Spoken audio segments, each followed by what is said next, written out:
10 Guides for Life, a small L, liberal response to Dr. Jordan Peterson. Here are the guides. 1. Whenever possible, act from love and kindness. 2. Work diligently. 3. Exercise. 4. Adopt a spiritual practice. 5. Read, listen, reflect. 6. Seek out people who bring out the best in you. 7. Resist evil, oppression, and injustice. 8. Tell the truth. 9. Take responsibility for your own behaviour. 10. Tread lightly on the earth. Foreword.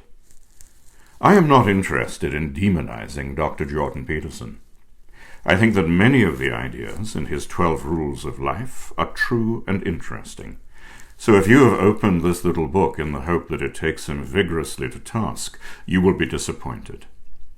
But I have a different perspective on a number of the issues he raises, and my own tone tends to be a little less aggressive, a little more diplomatic. If he has sounded a necessary alarm about certain tendencies in the modern West, and I think he has, I want to turn down the heat of public debate just a little. What follows then are my own 10 guides for life, and an argument, a case for each.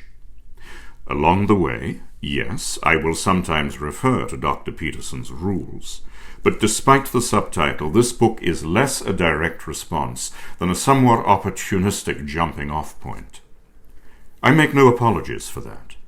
Dr. Peterson's book had its origins on, and indeed jumped off from, an internet platform called Quora, on which many other people had posted their own lists of valuable things everyone should know.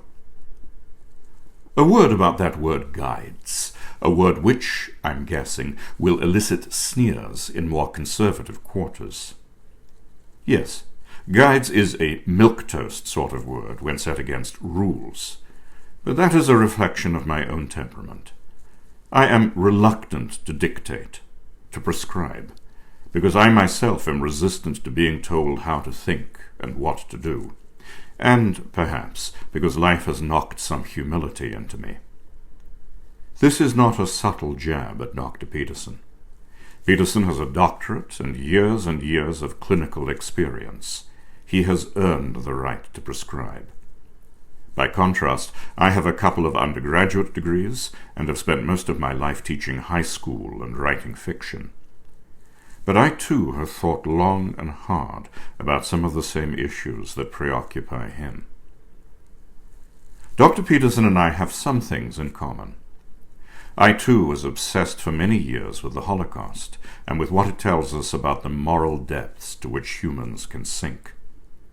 Like Dr. Peterson, I'm Canadian and grew up in a Protestant Christian family. We both shared an early fascination with the writers Leo Tolstoy, George Orwell, and Alexander Solzhenitsyn. I had read almost all of Tolstoy and Orwell by the time I was 14. During our teen years, we both worked on behalf of the New Democratic Party, but lost our enthusiasm as we grew older. We both have read and learned from the Tao Te Ching. Unlike Dr. Peterson, however, I would say unequivocally that I do believe in God, but I understand and respect his reasons for not making such an explicit declaration. And unlike Dr. Peterson, I do believe that the growing volatility of the Earth's climate is in large part caused by human activity, and specifically the burning of fossil fuels. Finally, while Dr. Peterson has not, to my knowledge, said much about the Trump administration, I believe that President 45 has done terrible damage to the legal and moral fabric of the United States.